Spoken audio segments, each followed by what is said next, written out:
I tend to not recommend holotropic actually, or Wim Hof, because I think it's too intense and it can actually be dysregulating by having that forced exhale. And a lot of people will get tetany and sometimes be anxious afterwards because it's hard for them to kind of come down into relaxation. So the type of transformational breathwork that I like to teach has a relaxed, effortless exhale, and part of the work is actually softening into that and kind of relaxing deeply. And that's also where some of the tender emotions can kind of be stored. Jonny, welcome to the show. Thank you so much for being here. It's great to be here. Thank you so much, Tracy. I've been really diving into your work in sort of this last week in anticipation of speaking with you. And gosh, there's just so much overlap, I feel like, between the work I'm currently doing and really a lot of our life path leading into the Mm. work that we're doing. So it's hard sometimes to know where to begin, but I think just for people who are less familiar with your background, it's maybe helpful just to maybe just give a brief overview of how you got into your work in the first place, maybe sort of the entry point. Sure. So, I mean, let's see.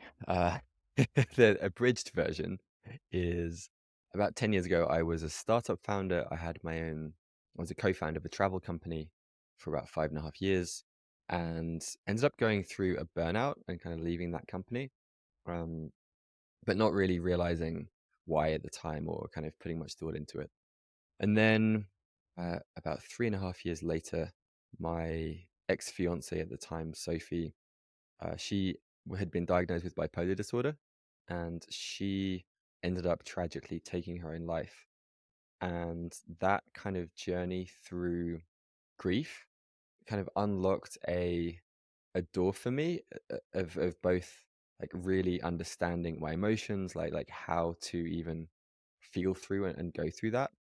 And this then kind of like opened up Pandora's box in a way into meditation retreats, plant medicine work, breath work, and ultimately to kind of realizing that for me, the nervous system was kind of the common thread between a lot of these different practices, and just becoming fascinated by it and doing my own kind of citizen science research and ultimately teaching about it.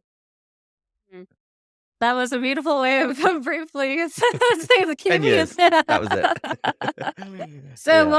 we'll definitely dive into kind of what happened a little bit more in those 10 years for sure. Yeah. I so resonate with grief being sort of the doorway, or there's that Khalil Hmm. Gibran quote, your pain is the breaking of the shell that encloses your understanding. I've never heard that before. Oh yeah. Can you say that one more time? Your pain is the breaking of the shell that encloses your understanding. Mm. Hmm. Yes. And unfortunately, I mean, to me, that's a lot of what has brought meaning to the suffering that I have experienced, in my life. Mhm, Um, and in with so many people that I cross paths with who are exploring this kind of thing, whether it's mhm, exploring your nervous system or psychedelics or meditation or any of the various ways that our interests overlap.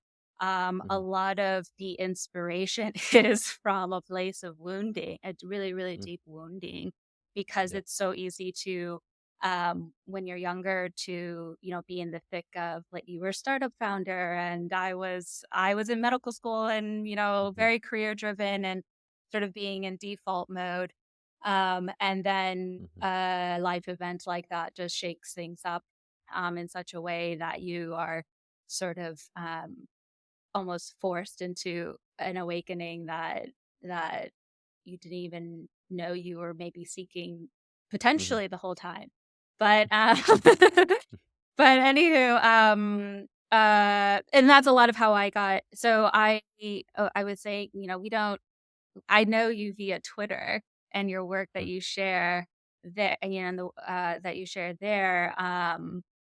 But and then also the story of your fiance, you sharing that with me. I think it was through something I posted about physician suicide.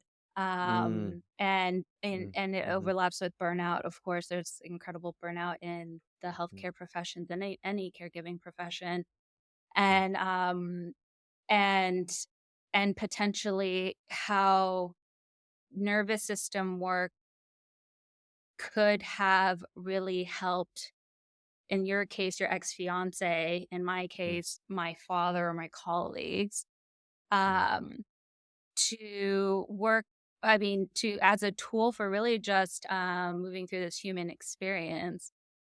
And, I guess where I wanna go with that is we, in the modern world, are dealing with emotions in a way that I find sometimes has overly pathologized what are negatively mhm, coded emotions, whether we call it mm, anxiety or sadness or depression or pain or discomfort of any sort. And in an mm, effort to remedy that, what Western medicine has on offer is a lot of times just pharmaceutical medications or mhm, maybe talk therapy.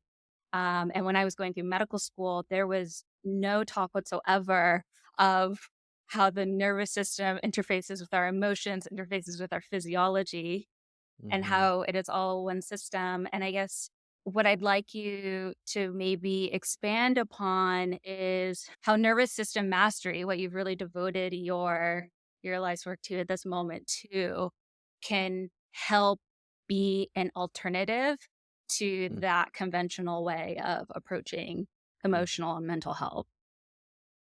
Yes, sure. So I would preface this by saying that I do still believe that there are certain situations and circumstances where pharmaceutical kind of intervention is helpful and necessary. But in my view, it's more of a short-term band-aid or like crutches to get to the point where someone can begin to do some of the more like deeper introspective work that I can get into.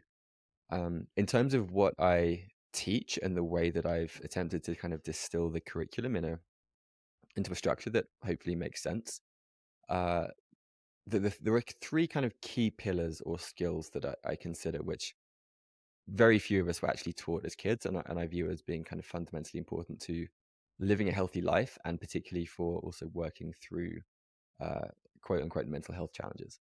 Those three things are interoception, which is our capacity for embodied self-awareness, like being able to sense, track, and feel, and in like actually being in touch with the felt sensations that correlate with emotions. So we're not just saying, I have a story that I'm angry, but you're actually feeling the sensations of anger in your body, for example.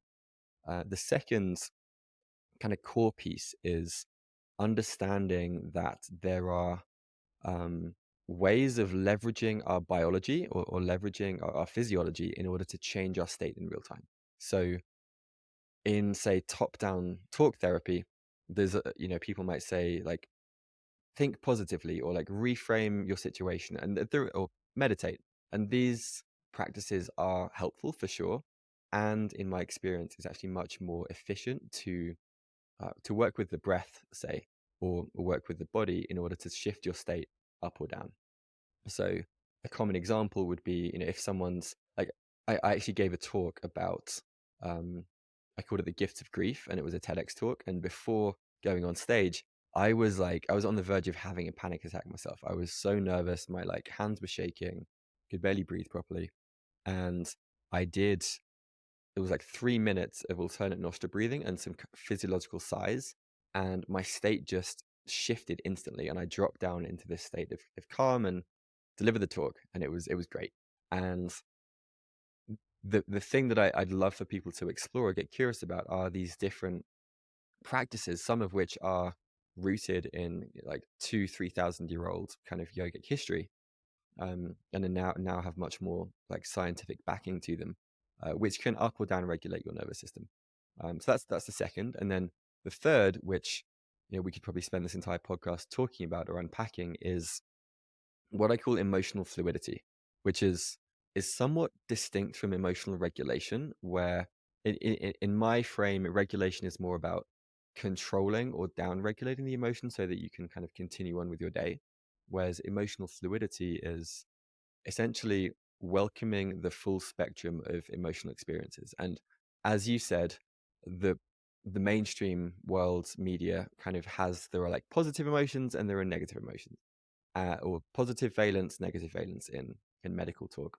And what I've learned, or my perspective, is that there are actually no negative emotions, and that when you're having a negative experience, it's really your resistance to feeling that thing.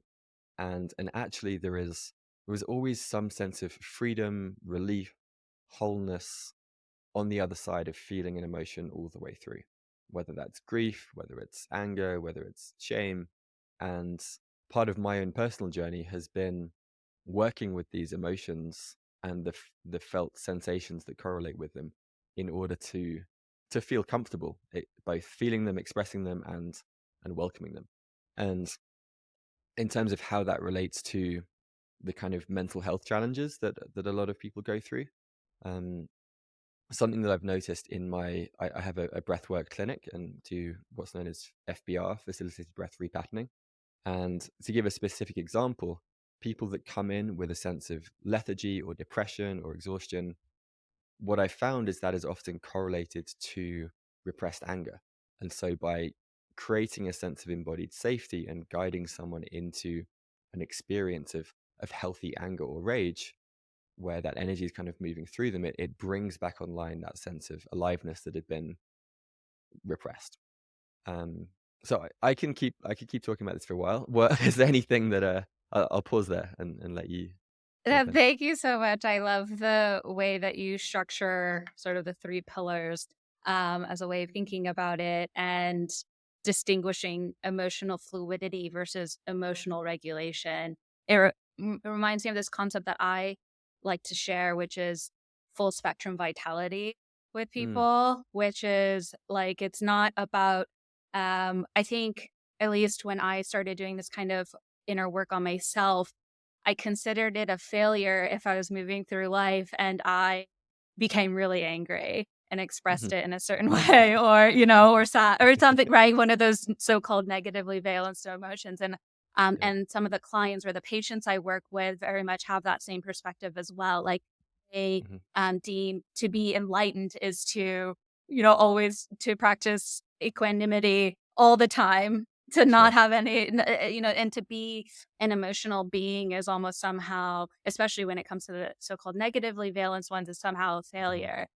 yep, And I it's since evolved from that perspective instead um to instead try to I mean, it's work in progress, right? This is a lifetime's a lifetime's project, but to instead move into a place of curiosity and understanding mhm, emotions to be their own intelligence, to be pointing towards something, else. So if anger arises, you know, maybe that is trying to signal something to me where I'm out of alignment or, where I can move into greater alignment with say my higher self or something like that. mhm, yep, Um, I do want to.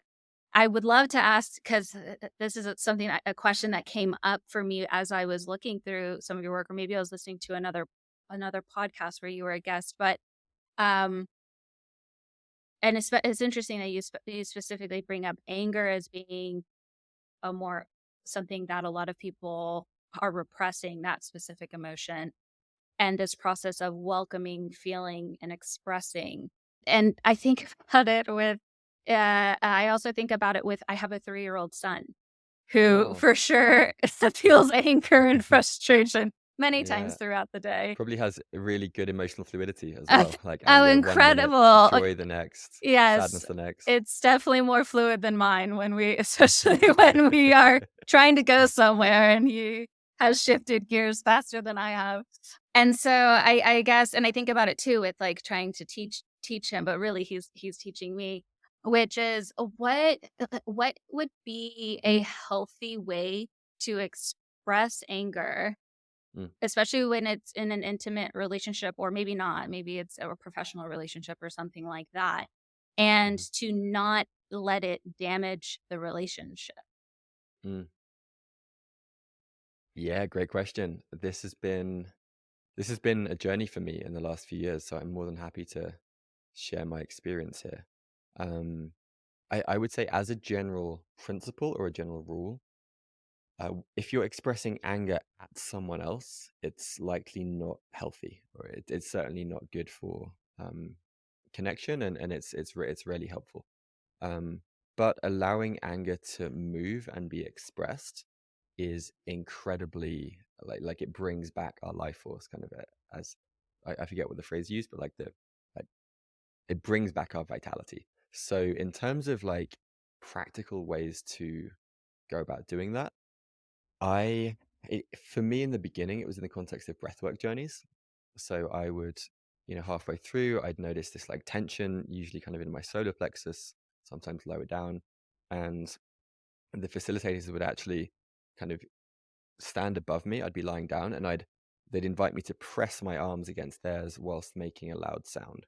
And that was like this energy of like no, of like kind of setting a boundary, of like pushing away and letting a lot of sound kind of move at the same time.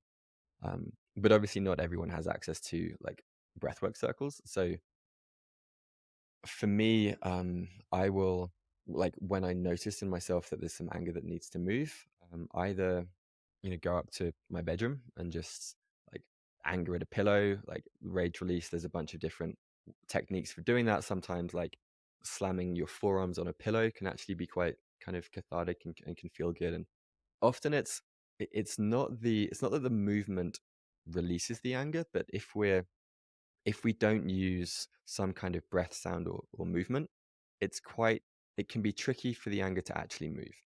Um, and I'll say there's also a way in which you can get so wrapped up in the movement that you're actually disconnected from the feeling. So the way that I like to share this or teach this is to kind of connect with the feeling in your body. So for me, let's say it's like in my solar plexus, and then as I'm feeling into that, like allow my body to just do whatever it needs to do. So the practice is really, and this is the same with most emotions, it's a process of dropping the story, like whatever the thing that you're angry about, it's like okay, that's there, but then drop into the body, drop into the felt somatic sensation, and then allow your body to do whatever it needs to do. And it will also look different for a lot of people as well. um, and what I've experienced is that in the beginning, it can often require quite a bit of, maybe it's like shouting, or it's like big movements and sounds, and then with over time they actually become much more subtle, to where in the Tibetan practice, they kind of say that like clean anger is really just pure determination. It's pure clarity. It's like no, like that's like the energy of anger when it's not kinked in some way. And because many of us have these resistances, it comes out in like big, wild, expressive ways in the beginning, which is great. Again, as long as it's not at someone else. And if you are angry at someone, you can like get a pillow and like imagine it's so and so on the pillow and direct your anger at the pillow.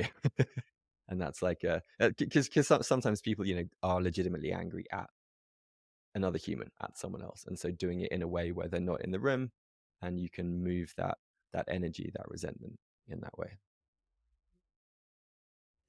That really resonates also, especially in the context of my 3-year-old, because what's fascinating is that if he is expressing anger in some way, I've found that part of the reason why he is so emotionally fluid is because it actually is not directed at me. It's Mm, actually directed at some event that happened, or he wants right. something that he can't have. And it's not that he's Yeah, even in the space of directing the anger at me. He's just expressing that frustration or that yeah, anger. which is beautiful. Yeah, yeah. And it's interesting because there's this tension, at least when I find in raising a child, between wanting to support individuation while Hmm. also keeping in mind that there is a socialization at the same time, and they're somewhat in tension with each other because Mm, while I want to welcome all emotions as valid and not try to shame or yeah, give him that same conditioning mm, around negative, deeming certain emotions as negative, there was still this process where, especially when he was about a year younger, around 2 years old, where it would be a full body, the full body tantrum meltdown, however you want to characterize it. I was like, mm, this is mhm, okay. And at some point, he will have to learn that that is not going to be accepted in mm, social situations, right? mm, And it's like mhm, this process of, yeah, I think there's just a nuance there between like making sure that he understands that it is okay and fine, and then also find a way to healthfully express it mhm, by not unnecessarily, and there are times when he would try to take it out physically, like, on mm. us as parents, right? And you have to teach the child, like, and then, Mhm. like, yeah, use the pillow, or it's okay to do that in your bed where Yeah, it's yeah. soft and you won't hurt yourself. Yeah, I guess the expression there doesn't necessarily have to be witnessed, is what you're Mm, sort of mm. pointing out to. Yeah, and it's I mean it's interesting. I think like the experience that many of us had was kind of the opposite of that growing up, where we learned that when we were in anger, it was bad. It made us wrong in some way. And so actually I remember the exact phrase that my teacher said to me during one of these anger release sessions. It was, "You are loved in your anger." And he like made eye contact with me and I felt safe in the moment. And I just ended up like bawling. I like burst into tears and I realized that whenever I'd been in a state of anger, I felt like I was wrong in that, or that I was shaming myself for that, or that I would hurt someone. And so for me it was really about, yeah, kind of re-permissioning that that is actually okay. Um, and at the same time, like you say, like having awareness of circumstances and social conditions, and not necessarily going into like an anger release in a busy public place, but at the same time noticing that and being like, huh, there's something there. And if there's some kind of charge to it, if there's some intensity, then making it a priority to carve out space or time to actually feel into that. Mhm. Mhm. This is going a little bit into, like, a 90-degree angle here, but, like, how psychedelics have played a Mm, role in all of this as well, because I bring mm, very much that lens to everything, because that's what actually opened me up to even have the awareness to bring to mm, my emotional states, to have that separation between, the witness and then experiencing the emotion. And mm, so I guess the question I have around there is, were you starting to bring this sort of awareness and do this kind of work before you started working with psychedelics, or was this something that mm, really was opened up through psychedelics? Because we've touched on a little bit how a lot of us are brought up with this prior conditioning, mm. um, and how sometimes it's really hard to see the water that you swim in, like, because of our societal conditioning. And so, yeah, I was just wondering if you could expand a little bit on that, how they have Mm. played a role in the developing of your emotional intelligence. Mm, yeah, great question.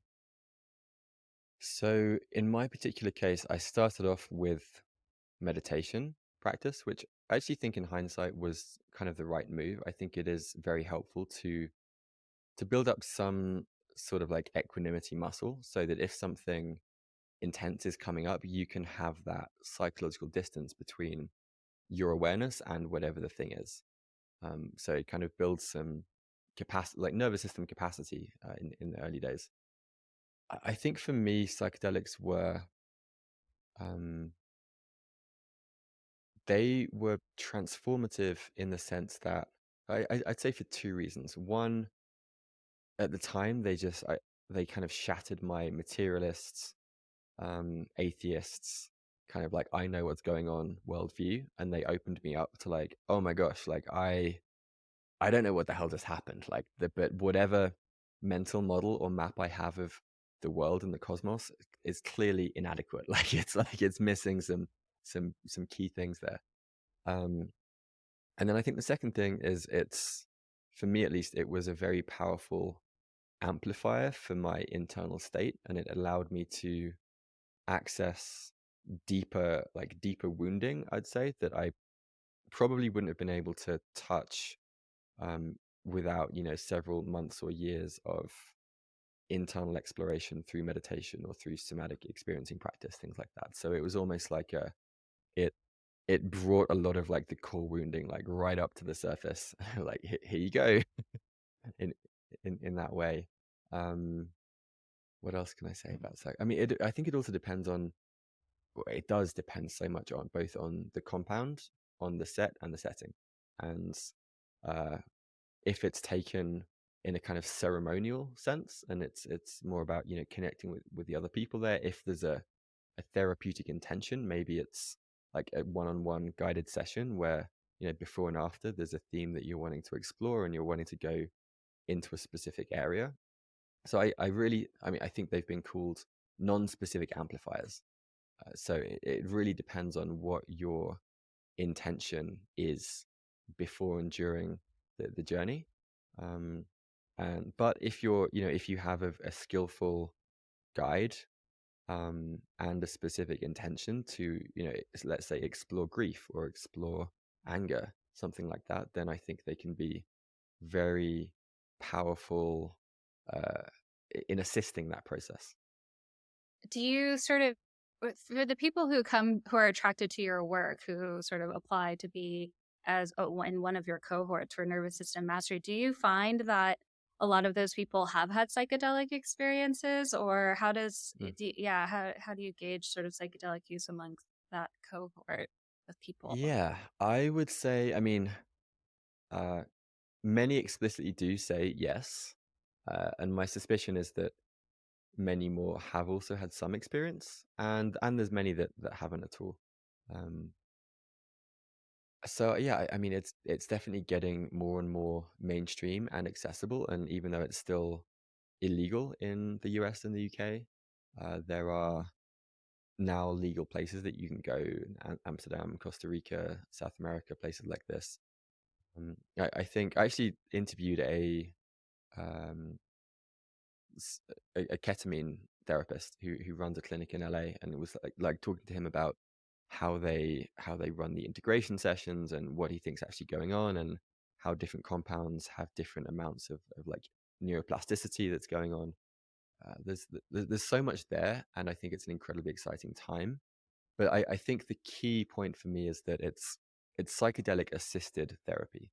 So it's really key that someone has a skilled and trained guide with them for whatever they're doing. And doing that type of journey with an eye mask and a very specific playlist will have a very different impact to just eating a bag of mushrooms and going through on a walk through the forest. Like that's great too. Like, but it's a very different experience. Different intentions for sure, and therefore Yeah. yeah, will lead to a different experience. Um, I I just find that your like nervous system mastery, to me, it would be such a wonderful adjunct to the preparation and the integration Mm, phase of psychedelic assisted therapy. I've said this before elsewhere that I almost feel like some sort of meditation practice, no matter how novice you are, it should be a mandatory requirement as part of the mhm, preparation. Of course, that was, I mean, I'm biased because I had been exploring meditation before my own deeply transformative psychedelic experiences. And um, experienced firsthand just how vital it was to come back to that practice afterwards in the integration period because of how mhm. fundamentally destabilizing those experiences Yeah. are. Mm, But I would probably add, breath work of some sort into that as well, in both of mhm. in terms of being so-called mandatory requirements for preparation and integration. Mhm, mm, And whenever I hear or read about cautionary tales, inevitably those elements are missing, something to really mm, ground you back mhm, into your body again, and also just having better awareness of your own mind and psyche. Can you explain a little bit about the different types of breath work? Because when I was exploring breath mm, work as part of my integration work, it wasn't part of something I was exploring before, but was something I was exploring after I started working with psychedelics. I was most familiar with holotropic breath work and mm, Stanislav Gross work, But I think you were the first one that I heard to actually explain the difference between, I think it's excavation breath work versus Mm, self-regulation breath work. Can mm, you explain a mhm. little bit more about the differences? Yeah, absolutely. And it's honestly like we need different terms because right now breath work it just means so many things that it's actually very unhelpful for people who are just exploring it for the first time. Uh, to briefly explain the excavation or kind of journey-based breath work, this is things like holotropic was one of the first with Stanislav Grof, like you said. There was also Lenador with rebirthing, and there's several different lineages. The lineage that I've been trained in is facilitated breath repatterning, which is comes from conscious connected breathing. So there's all of these different types of like transformational breath work is also kind of how it's dubbed.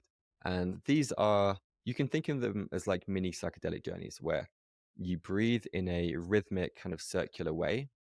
It creates a heightened state of neuroplasticity. There are changes in the blood chemistry, and you essentially go into like a trance type state. There's music playing as well, and in this state, these these incomplete reflexes or buffered emotions tend to kind of arise to the surface in order to be felt and completed. Um, that's kind of an overview of this style of breath work. It usually lasts 60 to 90 minutes. It's very important that it kind of follows the arc of a bell curve. So it increases in intensity for the first half, and then there's a peak, and then there's a long, extended integration and relaxation phase. I tend to not recommend holotropic actually, or Wim Hof because I think it's too intense and it can actually be dysregulating by having that forced exhale. And a lot of people will get tetany and sometimes be anxious afterwards because it's hard for them to kind of come down into relaxation.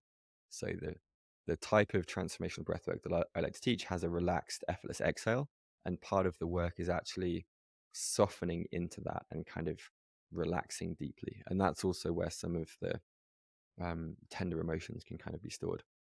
And then on the other side, we have the let's say like the self-regulation practices.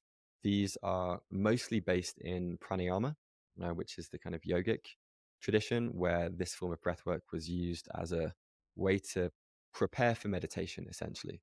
And in this realm there are up-regulating practices and down-regulating.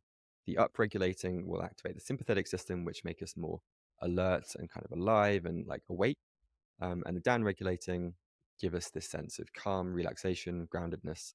And those are especially helpful during a psychedelic journey because it's almost like you have access to a brake and a gas pedal, and you can kind of like titrate during depending on what you're experiencing. Mm. And within that, there's also things like humming. The single breath hum is now has been shown to like release nitric oxide, which creates this amazing calming effects. Um, And yeah, those are the main two categories that I like to think of. And the basic principle with the self-regulation breath work is if you have a an exhale that's twice as long as the inhale, then the breath will be calming. If the inhale is emphasized and more intense, then it will be activating. And Hmm. that's the general kind of rule of thumb because the inhale is associated with the sympathetic system and the exhale is the parasympathetic. Um, does that does that make sense? Yeah, yeah, it totally makes sense. And so do you recommend then, so in terms of sort of more of a daily practice, it did seem it's interesting because I feel like Wim Hof just became so popular. It just took off. It seemed like very trendy. A lot of people, Yeah. especially in conjunction with sort of cold therapy or maybe Hmm. contrast therapy and that sort of thing. Hmm. Um, how do you recommend people incorporate the various modes of breath work into their practice? Like a daily to me, it seems like, oh, maybe more of a self-regulation practice is something a little bit more doable as part of a daily practice. And then maybe Hmm. the excavation or holotropic style, breathwork journeys are that like they can be journeys that are undertaken a little bit more, maybe more periodically, maybe when moving through a major life transition or something like that, or Hmm. maybe doing more intentional, deeper work. Mm. Yeah. Yeah, exactly that. I mean, I For a long time, I did at least one kind of breathwork journey per week, sometimes more, but and that was I almost experienced that as like going through this, decades of emotional debt that had kind of built up, and like clearing that debt and having this weekly practice, and also it was almost like a release valve on whatever had built up from that week to kind of let that process and integrate.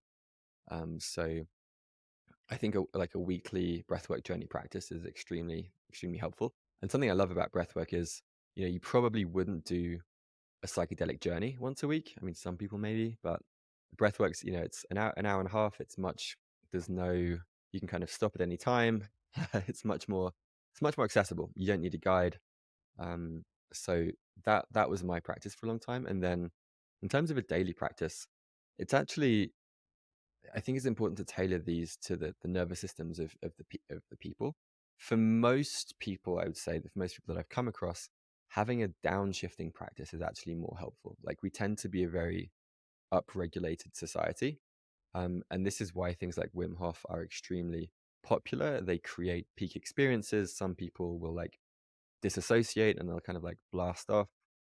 But I actually don't think it's beneficial long term. I do think cold exposure is beneficial. I'd almost like to see those separated. And whilst Wim Hof is a very impressive character, I don't know honestly, how much good it's doing getting people hyperventilating on a regular basis. And I've actually had many students have come to my program specifically because Wim Hof created anxiety and dysregulation in their system, and they really struggle to downshift. So, in terms of what I'd recommend as a daily practice, starting off with something maybe really simple like 5 minutes of box breathing or coherence breathing is really good. Coherence breathing has been shown to increase heart rate variability. It's an inhale for 5, exhale for 5, like very simple. And then maybe playing with something like alternate nostril breathing, increasing the hold or the pause in between the breath will also increase your carbon dioxide tolerance, which is great for reducing anxiety. um, so I generally encourage people to kind of try a few breathing practices to see which they resonate with the most, and then stick with it for like a 3 week period. Um, I tend to do it after a workout and before meditation. So I'll kind of move, stretch, do whatever, and then go into breath work, and then go into meditation afterwards. But everyone's different. But there is something about doing the same thing on a daily basis. And there's also for people who, might be more lethargic and actually want to be more energized, then something like bellows breathing or Kapalabhati, which is um, like rapid exhales through the nose, will be activating, but not in a way that it's too intense. And if you do that, I still recommend doing some kind of grounding, more downshifting breath practice afterwards. That totally makes sense, just to tailor it to whatever your nervous system needs Yeah. are, instead of just following some. That's the problem with, yeah, just following some general advice. Actually, I heard, can you talk a little bit more about this concept of CO2 tolerance and nose Mhm. breathing, and how it can play a role in recovery after a workout or weightlifting or something like that? Mm, sure. So this is borrowed from the work of Patrick McEwen, who founded the Oxygen Advantage. I really recommend their training. It's fantastic. He's basically for the past 20 plus years, I believe, he's been showing how nose breathing is essentially like the right way to breathe in 99% of situations. The only time we want to be mouth breathing are, when we're talking or when we're doing like intense exercise. So you can think of it like shifting through gears, like gears 1 to 4, nose breathing, gear 5, mouth breathing.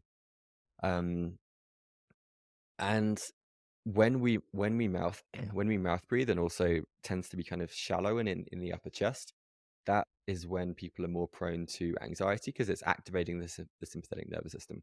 When we're nose breathing and breathing down into the lower part of the diaphragm and into the sides, that's activating the parasympathetic nervous system, which is more calming. um, you can also do something called the Bolt test, which you can just Google, and it's essentially a very simple way of measuring your CO2 tolerance. The way that you do this is you inhale full breath in, You then exhale, and then you hold the breath at the end of a normal exhale, and you count how many seconds you're holding your breath for. So most people, well, if you're less than 20, it means that you have a lot of room to improve your CO2 tolerance. 20 to 30 is kind of average, and more than 30 is like, okay, you're pretty good. And you can train this up to like 60. Like you can really work on this. And free divers have an amazing CO2 tolerance from diving deep under the ocean. Um, but there've also been studies that have shown that having a low CO2 tolerance means that you're going to be more prone to anxiety and panic attacks as well. So if you're someone who, and it's also worth mentioning, if you're someone who has panic attacks, then go into this kind of practice gently. And you can, like, I used to hold my breath at the end of the exhale and see how many paces I could walk when I was walking around, and just count and just like have a little score and play this game with myself. Um, so I would say, go into this gently, but it's really worth exploring. And other things like taping your mouth at night. My partner and I do this every night. We have a little fun ritual around it. Um, I've tracked for myself, and it seems to be improving my sleep. I don't think that I was a big mouth breather, but especially if you're someone who, if you snore or you have any signs of sleep apnea, then mouth taping or something similar is also beneficial. And that will also help increase your CO2 tolerance or just the nasal breathing during the Um, nighttime? That I don't know if it will increase your CO2 tolerance. Probably not, but it will have a bunch of other useful health effects. Mhm, mhm. Yeah, It does to seem to increase. be, increasing in popularity, this idea of mouth taping. My husband started doing it, so I Oh think yeah. I haven't committed to it yet, but it's quite funny. Ah, actually, going back to this idea of a weekly breathwork journey, there was a time when my husband and I, when we were living in LA, even it has since having a child, it doesn't happen as much, but Friday evenings, Mm, we would once a week do that exact thing of a more of a holotropic style breathwork journey combined with movement and a meditation. And I wanted to ask you if you ever combine that kind of thing with maybe not with I mean, although you could, I was gonna say maybe not with a psychedelic, although I would think a microdose would be something that would be conducive to something like that. But do you mhm. ever explore combining that kind of ceremony or ritual with, say, marijuana or another sort of microdose and having that Mm. be part of the journey? Huh.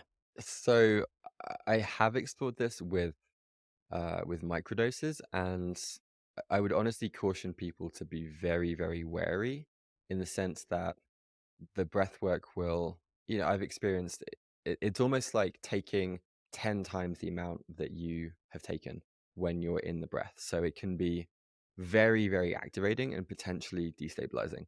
So for that reason, I tend to recommend people stick to like one or the other. Um, yeah, that would be my stance. I A mean, lot of caution. certainly, like for sure, combine with extended meditation, with movement, with stretching, with all of those different modalities, with even like psychotechnologies around circling and sharing and talking in certain ways. But when it comes to substances, I really recommend people just like one thing at a time. Um, is what I recommend. And then how does music play a role in that sort Mm. of breathwork journey as well? Music plays an enormous role, as with psychedelic journeys too. Like the map studies have shown that the music is a crucial, essential component to the journey, and I believe the same is true in breathwork as well. Um, yeah, how do I say this?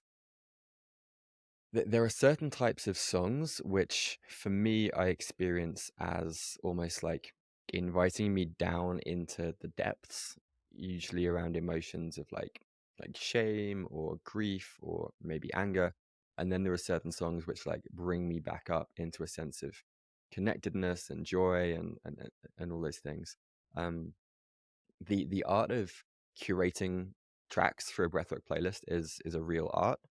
And the main thing is that they follow ideally as few lyrics as possible, so mostly instrumental, classical, things like that. And that, as I mentioned earlier, that they follow this bell curve. So there is this peaking in intensity and then some kind of peak track and then dropping down into relaxation and integration. And finding the right music and also having, good quality speakers. As we were talking before we hit record, the importance of having good audio in a podcast. It's the same with this. If you have high fidelity sound coming through it, you will have a better experience as well than if you're like, I don't know, listening on your iPhone or something. Are there any particular artists or people that you recommend or breath work the audio in terms of the audio aspect of breath work? Like, is Mhm. there something someone are there artists that someone can just go on, say, Spotify, and on a Friday evening, they're like, "I wanna do a breathwork journey. What should I hit play Mm. with?" Yeah, well, I can share my playlist. I have some playlists with you that I can send after, and I guess you can include it in the show notes. Um, the kind of official recommended guidelines are that you do your first journeys with a guide or kind of in a small group, to kind of get the feel for it, and then once you've had a few guided sessions, then consider doing self journeys. Some people do just go right into self journeys, and I was also one of those people. And the recommended guidelines is that you experience it with someone who's been trained to begin with. That's interesting. I didn't realize that there are even official recommended guidelines. But that does make sense. That does make sense, especially given how powerful these experiences really can be Yeah. when you go all in. Um, Mhm. and yeah, there's actually been really interesting research with within psilocybin therapy and or that just with the particular arc that you talk about with that Mhm. being sort of most beneficial to create a journey like effect for people. Mhm. And it's actually interesting that in that research, classical music is specifically not recommended as Mm. including on because there's one study in particular. It's just that is found to be really polarizing. People either respond really well to it, but there's a significant non-trivial cohort of people who, especially if they're of Western upbringing, there's a lot of cultural baggage around it. And so they Oh, interesting. will sort of not, it will not be a positive experience for them to include, which I thought was really fascinating. And of course, it probably depends on the exact type of classical music. There's obviously ones that we associate with various sort of um, Mhm. pop cultural phenomena that maybe uh, that maybe those are the types of songs that are a little bit more polarizing. I wanted to ask you if you could explain a little bit more about somatic experiencing, or I Mhm. think you also have mentioned before emotional resolution, sort of how Mm. that plays a role in mastering one's nervous system, how that can be a Yes. tool.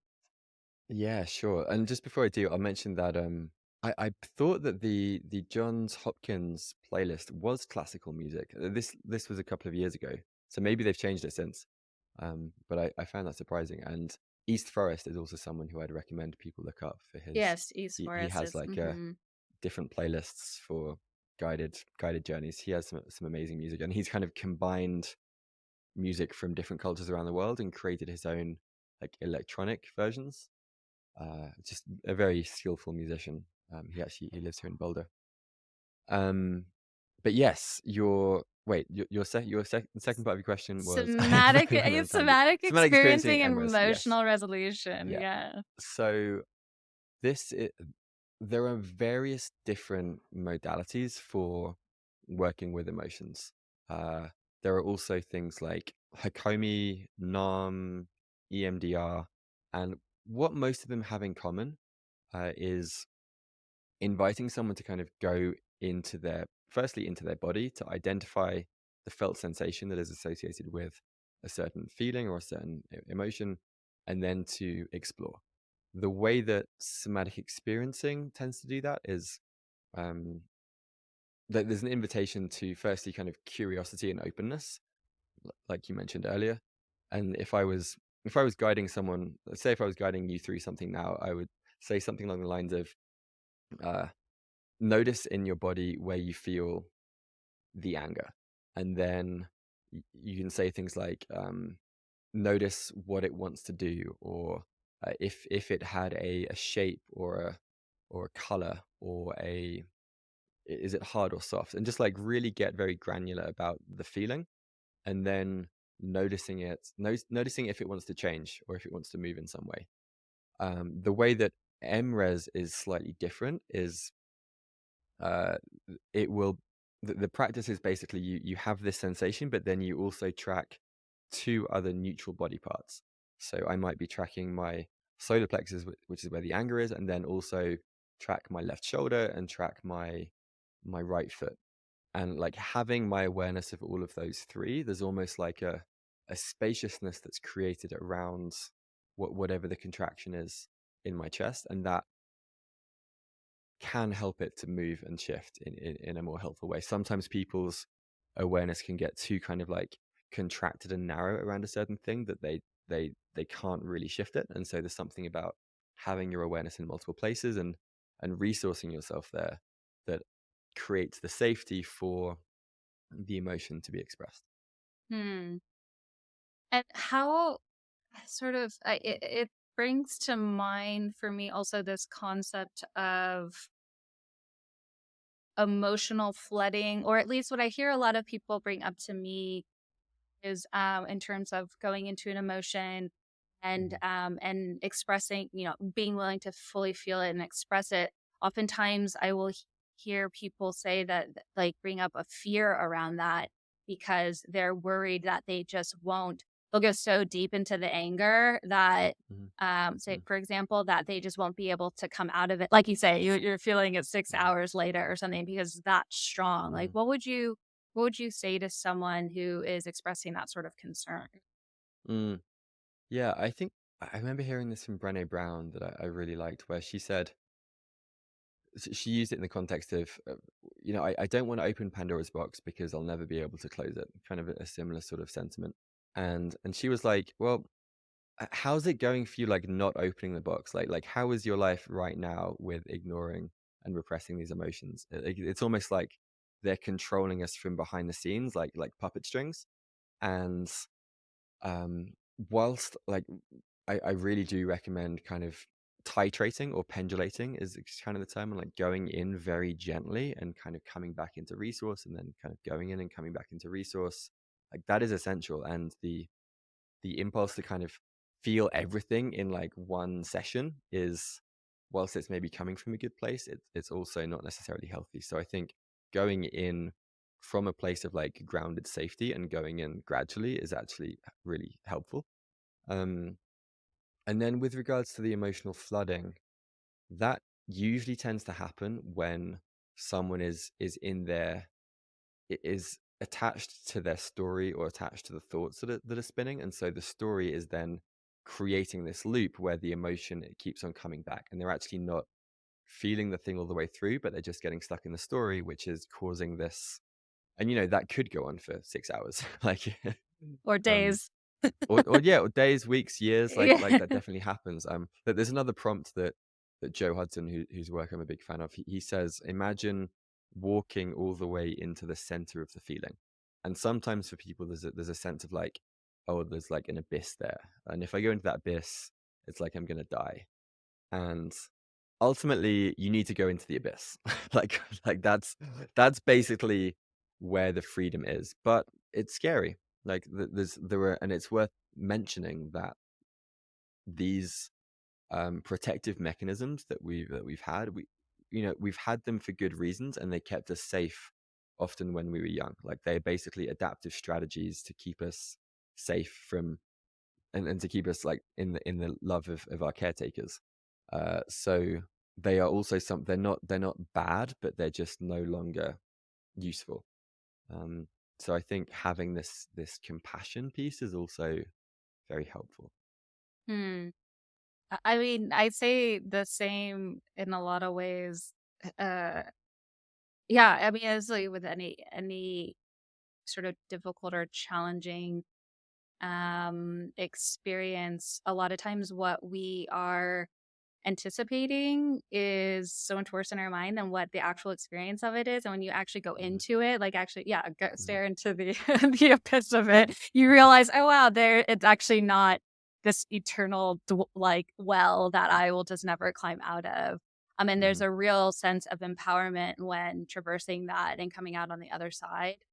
mhm, And it's not to say that you won't ever fall into that, occasion as you're triggered into that emotion again, but you just learn to navigate that space in a way mhm, that you just if you were to repress it, you just yeah, it inevitably is expressed in some other way, right? That we mhm, then, if we're mhm, unconscious of these things, can will cope in maladaptive ways and self medicate or escape or numb or what a mhm, lot of what um sort of the the default uh the default way of dealing with these things as it feels like in our current culture and society. I wanted to ask you, you seem, your podcast is about it's broadly about curious humans, yeah, curiosity. uh-huh, And you yourself, are obviously very like, I mean, we've mostly touched on things around nervous system mastery because that's sort of your work, but how did you come do you find it difficult to stay focused on that as your sort of more maybe professional work or sort of a natural continued extension of your life's path and sort of because your background is in philosophy, if I'm mm, correct? Like that's what you mhm, studied formally in school. Yeah, I just kind of wanted to ask you a little bit more about how you settled on really I mean, we talked about it a little bit at the beginning of the show, but really committing to nervous system mm. mastery as like this is where I'm going to really dive deep. Yeah, it's a great question. There's a difference between epistemic and diversive curiosity, where epistemic curiosity is the more like broad, connecting a bunch of different dots in interesting ways, and sorry, the other way around. Diversive is the broader one. Epistemic is like going deep. And I think that I'd always had this sense of like desire for exploration, desire for lifelong learning, and in my early 20s that was expressed through travel, through going to other cultures, and then in kind of the second half of my 20s it almost felt like going on this inner adventure, so like turning the lens inward and being curious about my like inner landscape. And so I think at this point in time I feel like nervous system mastery is the most useful, helpful, and like practical set of ideas and tools that I can share with people. And so that's where I'm focusing a lot of my time and work. And there's this part of me that always loves to connect dots in interesting ways from seemingly disparate kind of disciplines and industries. And selfishly also just wanting to speak with people who I consider to be like wise or elders in some way and learn from them. So the podcast has kind of evolved for me from this specific exploration into the value of curiosity and why we lose touch with it, what it's good for, into more of a open-ended like so if I read a book, I wonder if this author will come on the podcast and talk about it. So it's been probably the most rewarding project that I've undertaken, and I'm curious how you feel about that as well. But yeah, I feel like the most useful kind of set of skills that I've come across um, is in this area of around the nervous system, and it's also a. I still feel like I'm just scratching the surface in some ways. Like there's so much depth and richness, and honestly, like studies and books that were written in like the 80s and the 90s that still have a lot to offer today. And I think, like you say as well, with the emergence of psychedelic therapy, there is this like renewed interest. And it seems like a shift also towards more embodiment and more curiosity around this, alongside the increasing rates of anxiety and depression and suicide and all of these things.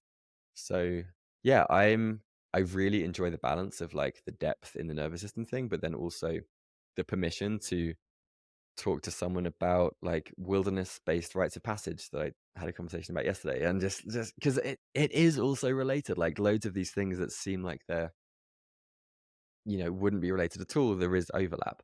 And the nervous system, as I say in the course, it's a lens through which you can kind of understand the world. And so I enjoy exploring other topics through that lens of the nervous system. Yeah, a podcast is a fantastic way to get access to an author that you otherwise normally wouldn't. If Right. you just ask Yeah. an author for to have, "Oh, can I have a chat with you?" They're gonna be like, "No." But if Yeah. you're like, "Oh, I have a podcast with and then they'll be Yeah. like, "Oh, okay." People are much more willing to have a Uh-huh. conversation on a podcast. Um yeah, for me, I mean, I'm early into this podcasting journey, but a lot of the intention around it was because I come from allopathic medicine, really just to bring some legitimacy, credibility, awareness Mhm. to psychedelics in general as a legitimate medicine. That's current in the we're currently figuring out how to integrate into our healthcare system and in our societies Mhm. in general. And so it really is just broadly, medicine from the science to the sacred, I say, and sort of the Mm. introduction, and exploring so much. Um, and to me, like there's so much of in this exploration, say, of the nervous system that it's so obvious to me that this has such a profound impact on one's health, on one's physical health, Mhm. and yet it is like just nowhere is this being talked about in conventional Mhm. medicine. If you go to a conference or Mhm. something like that, it's just utterly foreign. And I would mention, books like The Body Keeps the Score or something like that, which in certain circles, like everybody has read. And then I would Mhm. mention that with a colleague of mine, and they have absolutely no idea what I'm talking about. It's just wild Mhm. how disparate the world still are. So it's Yeah. really interested in building a bridge there. And especially when speaking to people like you, there's so much amazing knowledge there that's just not like that. That's true. You're truly one of the experts in this field. It's not going to be a medical doctor that someone's going to go to learn about this kind of thing, even though it Mm. has a profound impact on one's health, mental health, Mhm. emotional health, and therefore their physical health.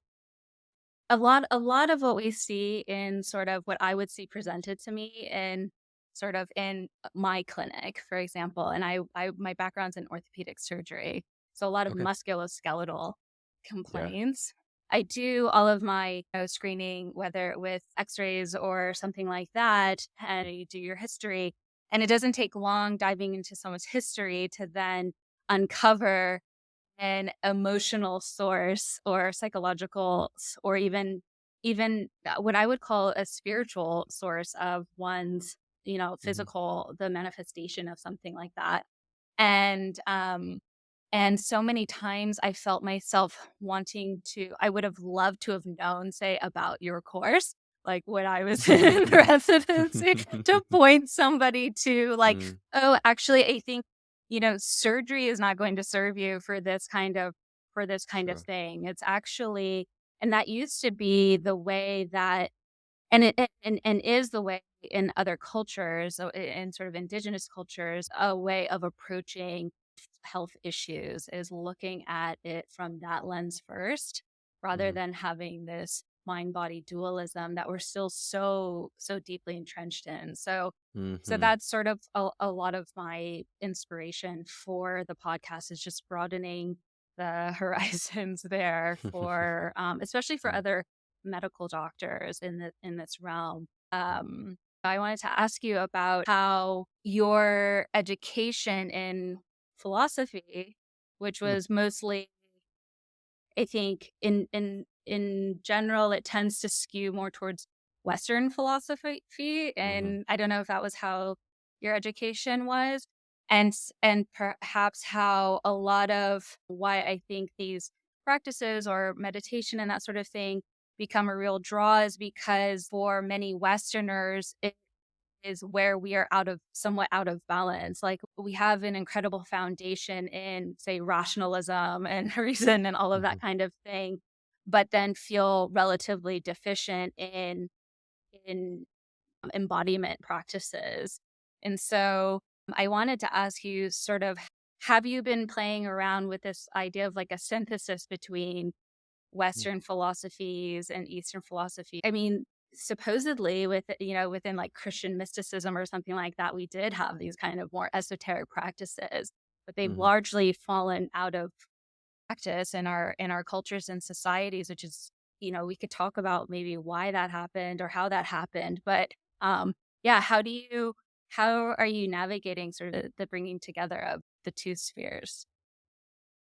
Yeah, great question. So I studied philosophy at Durham, and most of the classes were typically focused on like Kant, Descartes, John Stuart Mill, some like Aristotelian ethics, things like that. Predominantly Western philosophers. I got a lot from reading Nietzsche at the time. When I was kind of like 1920, it was like something about the way in which he wrote was very invigorating and like enlivening for me.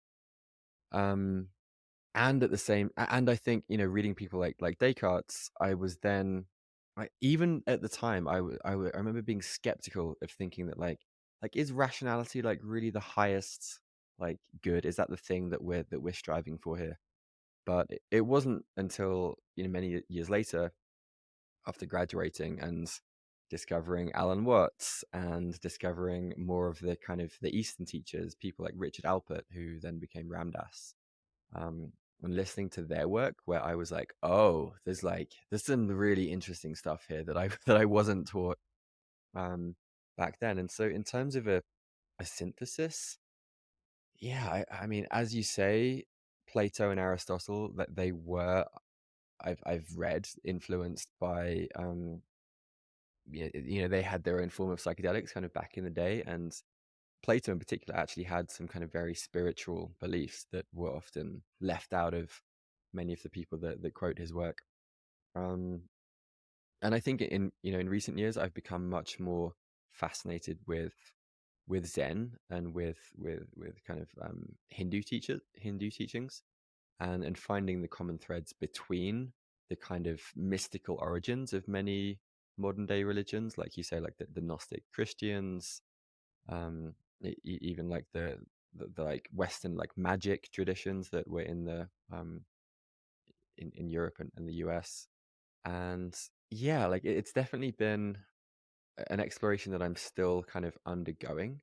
I think yeah, the two people that I keep coming back to and still finding more depth there are Alan Watson and Ramdas, honestly, just for the clarity of their writing and their teaching, and their gifts as communicators as well. They're just such incredible storytellers, and have a precision with words that I just really appreciate.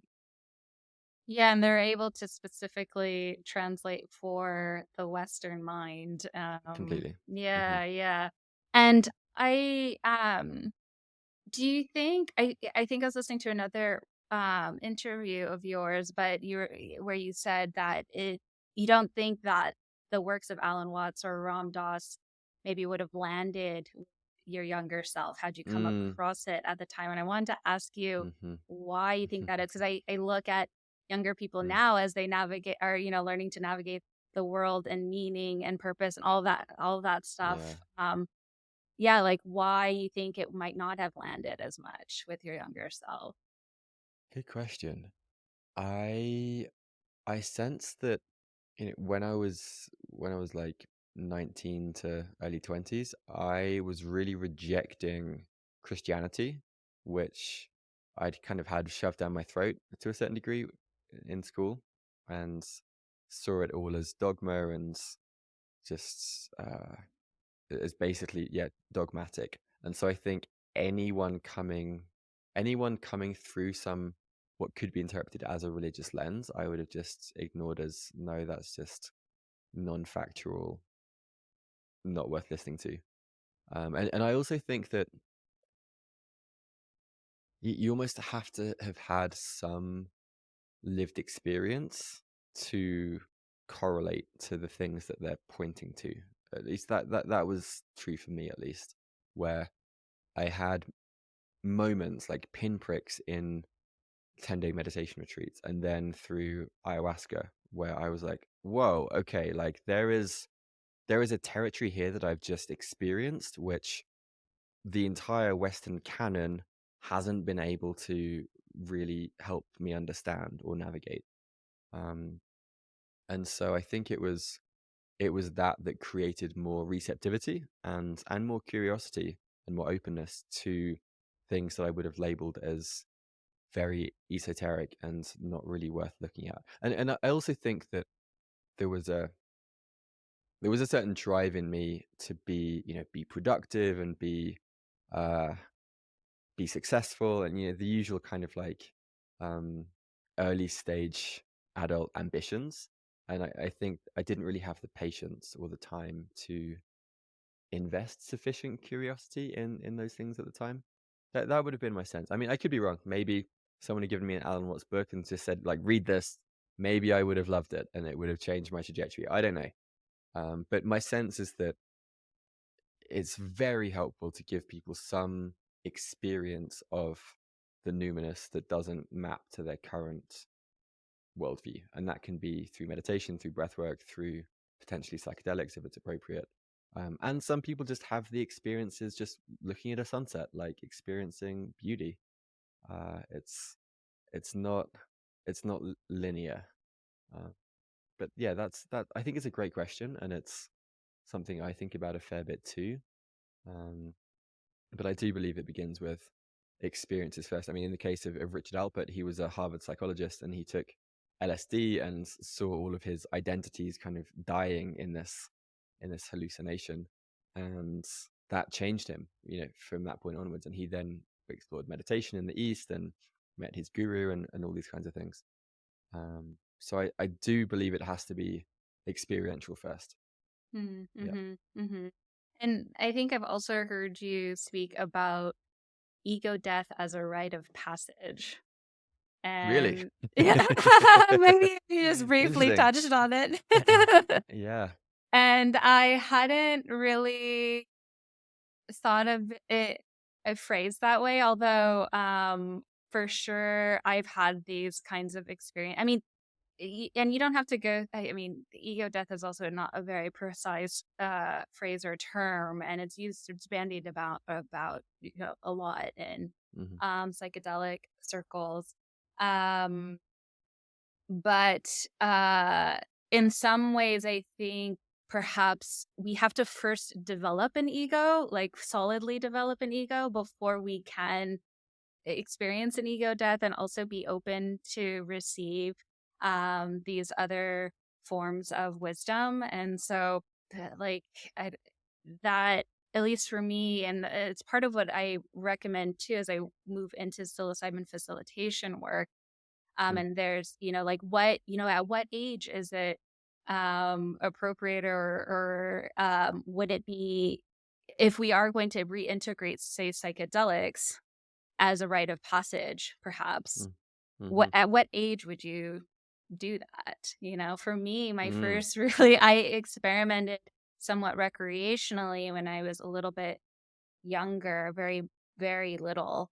Um, and it wasn't until I was 27 that I experienced my first ayahuasca ceremony, which was the first Mhm. of and I think because it was ceremonial and within that specific cultural context that Mhm. it was so beneficial for me and not, you know, just destabilizing to the point of being destructive. Mhm. Um, but I think I found myself really gravitated towards Eastern philosophies after those experiences too, because yeah, nothing that I had been Mm. exposed to until that point gave me any sort of a bit tool to navigate these new corners of my psyche. Mhm. Um, and then you realize, oh wow, across the world there's a more than 5,000 year history of people exploring. It's like, wow, we're so Definitely. ignorant. In a lot of ways, that I think that it's helpful to have these life experiences to fully form an ego before you go trying to destabilize it and reconstruct it again. Hmm. I don't know if that resonates, but you did mention rites of passage earlier, and I think a lot how the how the lack of rites of passage, ceremonial rites of passage in our modern Western cultures have left a lot of people, including myself, self-initiating with a lot of these things, Hmm.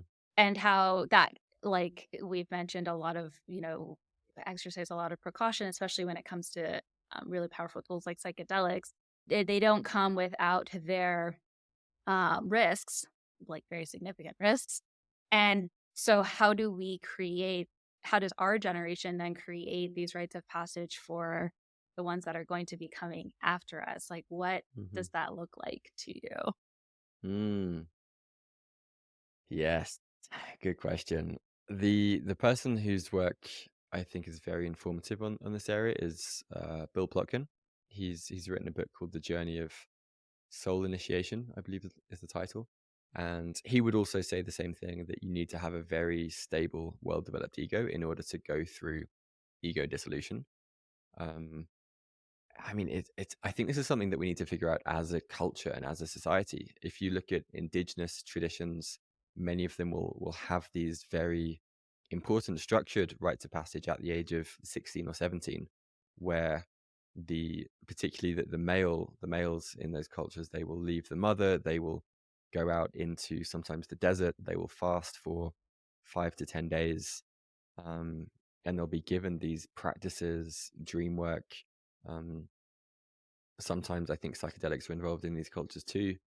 And then they will come back, and they'll come back as a man and welcomed back by the culture as an adult.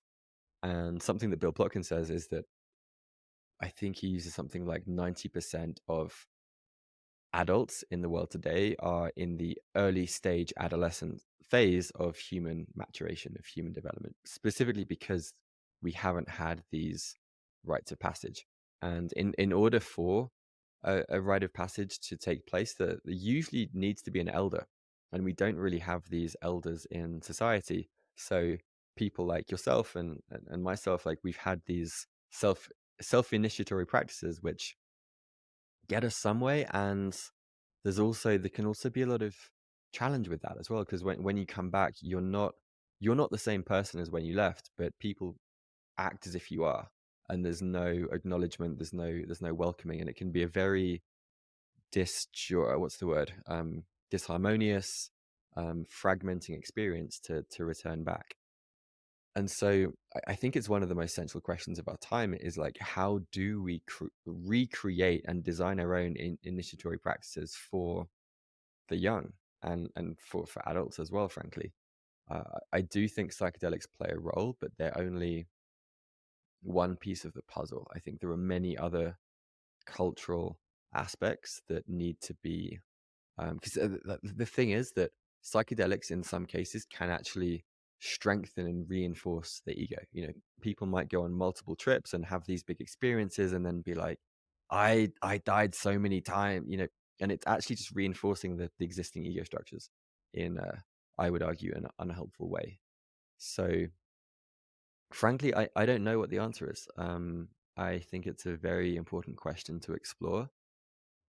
And I agree with you that there has to be some degree of stability and like emotional work that's done ahead of time in order to have a whole stable ego before going into something that is designed to facilitate this ego death, like a vision quest, like a series of plant medicine journeys, things like this.